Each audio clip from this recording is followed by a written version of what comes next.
महाराष्ट्र में एक नया राजनीतिक समीकरण बनते दिख रहा है क्योंकि राज ठाकरे और उद्धव ठाकरे 20 साल बाद एक साथ एक मंच पर नजर आने वाले हैं। हमारे साथ एमएनएस के नेता प्रकाश महाजन है, उनसे जानने की कोशिश करते हैं सर, क्योंकि 5 जुलाई विजय सभा का आयोजन किया गया है और दोनों भाई काफ़ी गीले शिकवे रहे इन 20 सालों में, काफ़ी उतार चढ़ाव देखे दोनों ने भी, लेकिन उसके बावजूद मराठी के मुद्दे को लेकर दोनों भाई अगर साथ में आ रहे हैं तो क्या ये माना जाए कि आने वाले दिनों में एक नया गठबंधन देखने को मिलेगा?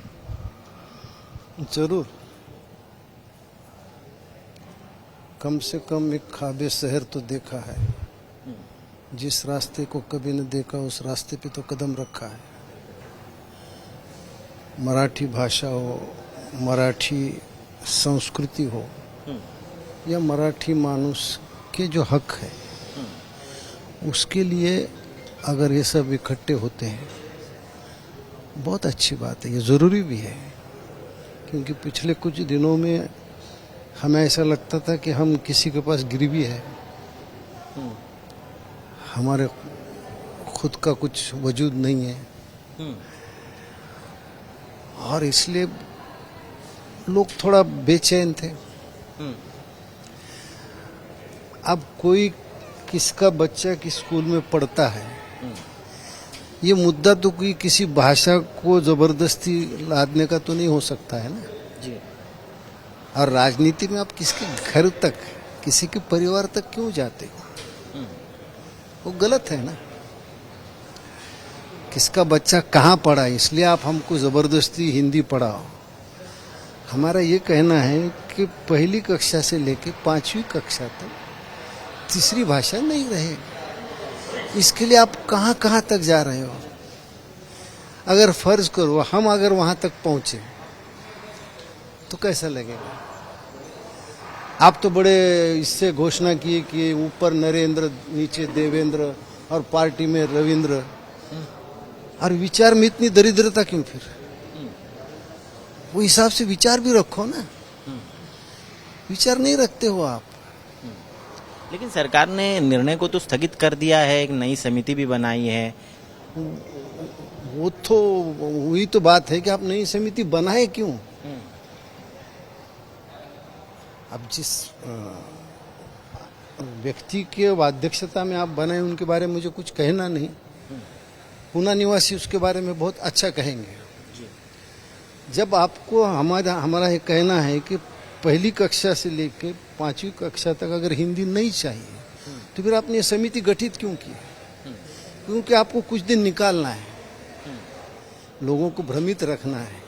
या हो सकता है कि 5 तारीख को जो मोर्चा निकलने वाला था उस मोर्चा को कहीं ना कहीं थोड़ा ध्वस्त करना, ये उनकी सोच थी। उन्होंने उस मोर्चा को, शायद मोर्चा बहुत अच्छा निकलता।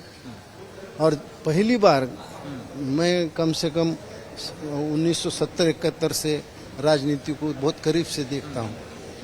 50 साल के ऊपर हो गया, ऐसी कोई घटना नहीं हो गई कि जहाँ महाराष्ट्र का मराठी आदमी अपनी संस्कृति, अपनी भाषा के लिए इतना उत्तेजित हुआ। तो क्या आपको लगता है कि इस सबका असर जो है आने वाले स्थानीय निकाय चुनाव में देखने को मिलेगा? ये इकट्ठा आना, दोनों भाई का इकट्ठा आना क्या एक राजनीतिक गठबंधन में तब्दील होगा? ये देखो, भविष्य में क्या होगा मैं तो कह नहीं सकता, लेकिन वर्तमान में तो हम इसका सपना देख सकते हैं। लेकिन अब नारायण राणे पूर्व मंत्री रहे हैं, शिवसेना के साथ काम भी किया है, बाला साहब ठाकरे के साथ काम किया है। उनका कहना है कि अगर दोनों भाई साथ में आते भी है तो उसका सबसे ज़्यादा फायदा बीजेपी को ही होगा, क्योंकि मराठी समुदाय जो है वो अब मुंबई में और आसपास के शहरों में बहुत कम मात्रा में बचा है। 10% लोग सिर्फ बचे, उनका दावा है, और सारे अमराठी लोग इकट्ठा आएंगे। 10% मुंबई के जिसको इतराफ अगर मराठी मानुस बचा है तो ये दोष किसके ऊपर जाता है? आप मुख्यमंत्री नहीं थे, आप मंत्री नहीं थे, आपने कभी सोचा मराठी आदमी के लिए? नहीं सोचा ना। बात ऐसी है कि ये दो भाई अगर एक साथ आते हैं तो कहीं ना कहीं किसको तकलीफ है। तो हम हमारे पुराण में सुनते थे कि भाई ऐसी कोई व्यक्ति है जो हाथ में तानपुरा लेके नारायण नारायण बोलती है, वो शिव पार्वती में भी झगड़े लगाता है, वो भाई भाई में भी झगड़े लगाता है। ऐसे बहुत नारायण खड़े हो गए ना। ये भाई अगर इकट्ठा आ रहे हैं तो ऐसी अफवाहें चलने लगी, 20 साल पहले किसने क्या कहा था, आज क्या कहा, कल क्या कहेगा, ये क्या मतलब है? और वो कहने वाले सब मराठी है। ये दुर्भाग्य है हमारा, ये कहने वाले सब मराठी है। अब तो हम सिर्फ मराठी भाषा के लिए, आपने क्या कहा कि हमने मराठी भाषा को अभिजात भाषा का दर्जा दिया, आप एहसान करते हैं हमारे ऊपर। आप जाके देहातों में स्कूल की अवस्था देखिए क्या है। पिछले 10 साल में एक भी मराठी लाइब्रेरी कहीं खुली नहीं, कहीं नहीं खुली। अपग्रेडेशन नहीं होगा। डी टाइप की लाइब्रेरी को 50,000 रुपये सालाना मिलते, वो उसमें ही किराया भरे, उसमें लाइट बिल भरे, उसमें नई किताबें ले, उसमें आदमी का रखे। अब फिर अभिजात भाषा का दर्जा देने में क्या मतलब है?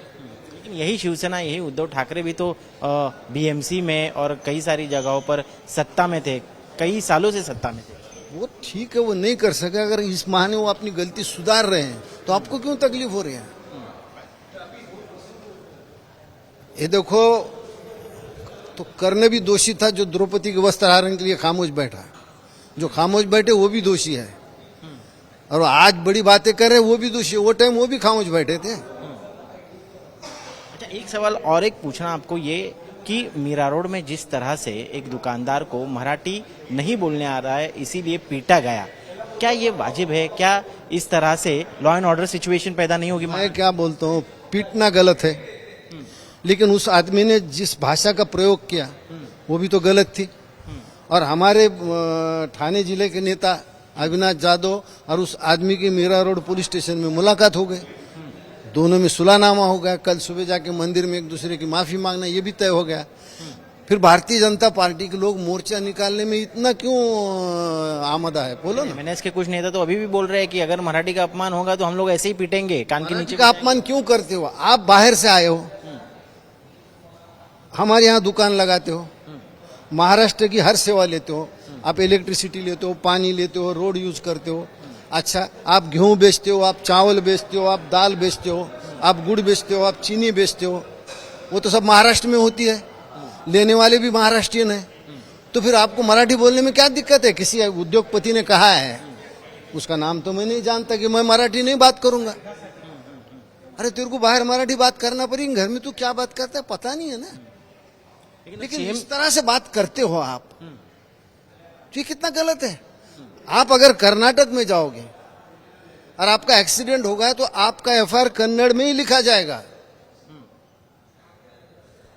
वहां तो आप कुछ नहीं बोलते हो।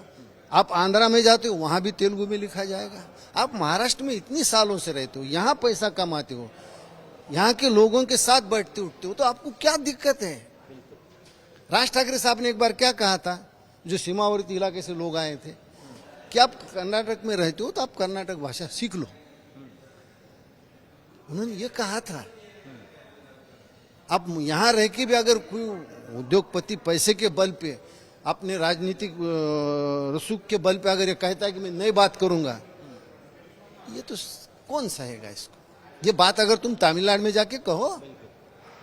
पर अब सीएम फडणवीस का दावा है कि मराठी किसी की जागीर नहीं है, किसी एक राजनीतिक दल की जागीर नहीं है।